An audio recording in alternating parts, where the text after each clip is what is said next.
They say some things are better left undisturbed. Sometimes what we seek to understand is best left unknown. And sometimes in an effort to learn more about ourselves, we open doors we never should have opened in the first place. When scientists search for new life forms, or when archaeologists unearth relics from a forgotten past, they can stir up forces beyond our understanding. And though we may think we're ready for whatever we find, we never really are. Because what if we discover something that defies explanation, something that turns our world upside down? What will we do then? For the Navajo people, their world was turned upside down when Skinwalkers came among them. They are creatures that shapeshift, evil beings that were once human but chose to change themselves into something else. Hello, and welcome to my channel. Today we're going to look at one of the most terrifying mythological creatures known to man, the Skinwalker. Viewer discretion is advised for this video, as some of this video may be offensive or disturbing.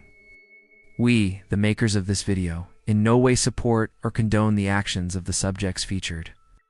The Navajo people are Native Americans who live on land that spans parts of Arizona, New Mexico, and Utah. The Navajo Nation is the largest tribe in the United States and Navajo. People have lived in the Four Corners region for generations. Much of their culture revolves around nature, their spirituality bound tightly to the land. Their religion is a central aspect of their lives, and its tenets forbid them from speaking of certain topics, including skinwalkers. In the Navajo language, the term Yi Naldalushi translates to with it. He goes on all fours. The Navajo people refer to these creatures as skinwalkers, and they speak of them in hushed tones. To them, skinwalkers aren't just monsters. They're evil people who chose to become something else, something sinister, something scary. So why did these witches become animals? What drove them to leave their humanity behind? According to Navajo legend, a long time ago, there was a group of medicine men who decided to delve into dark magic.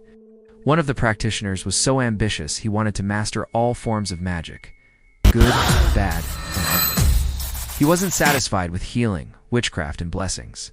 He wanted to know the secrets of skinwalkers. Now, skinwalkers are evil witches, the worst of the worst. Becoming one requires breaking the Hazo, Navajo's moral code. It involves committing unspeakable acts such as killing family members. Those who do are cursed with blood that turns to ice in their veins, flesh that rots from the inside out, and bones that grind to dust. Many believe skinwalkers also practice cannibalism and sexual intercourse with animals. Some traditions hold that to become a skinwalker, a person must commit these atrocities and then murder for people. Only then would they gain their powers. This man wanted that power more than anything else. He went to the deepest canyons where evil spirits lingered and delved into forbidden books. He learned chants that made the ground tremble and uncovered rituals that would make a grown man weep. Then he performed the ritual, the ceremony so terrible that the earth split open and spewed fire. He became what he sought to be, a skinwalker. But soon he grew bored. He realized being a skinwalker meant living a life without friends, family, morals, or laws.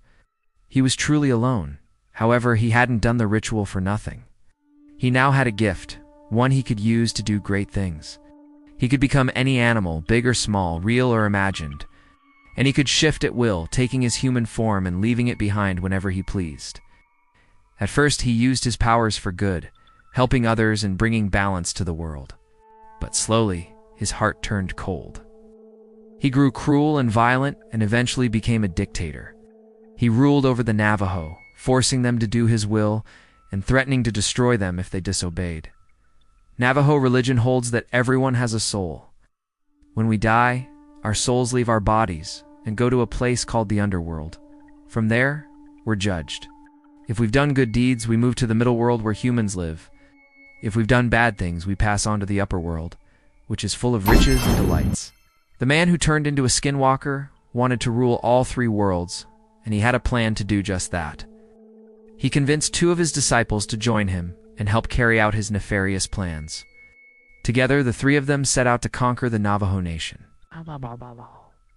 They led armies, took over villages, killed anyone who stood against them.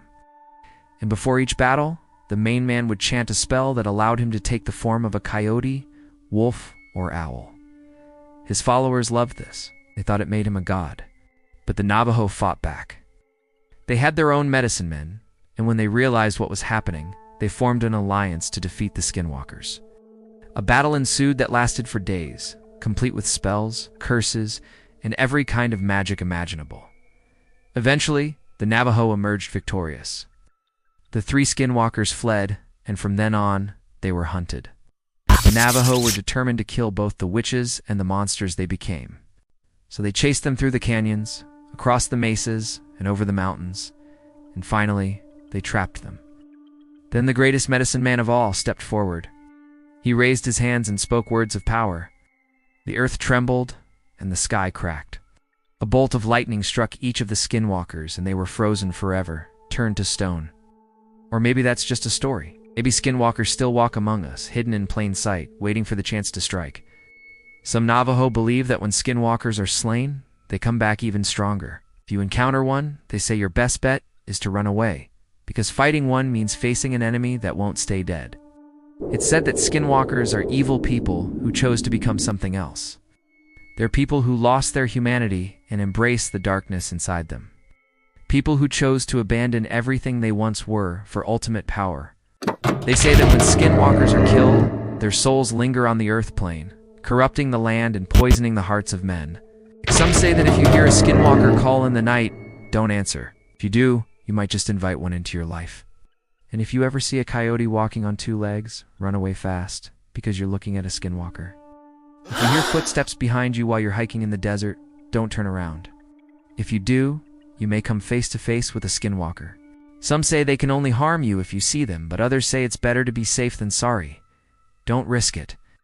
Run away fast, because a Skinwalker will stop at nothing to get what it wants. If you ever see a coyote that looks like it's wearing clothes, don't approach it. If you do, you're inviting a Skinwalker into your life. If you see a creature that seems human, but not quite, don't follow it. If you do, you might just find yourself in danger. Now, these are just stories, legends passed down from generation to generation. But the Navajo people believe them with all their hearts, and who are we to say they're wrong? After all, we don't know what goes on in the darkest corners of the American Southwest, and maybe there are things we're better off not knowing. Maybe some things are best left undisturbed. Some things we should never seek to understand. And maybe, just maybe, some things we should never bring to light. What do you think? Are Skinwalkers real, or just a myth? Let me know in the comments below. If you enjoyed this video, be sure to check out my others. I'm always coming out with new ones, and you won't want to miss out. Thanks for watching. Stay safe and goodbye.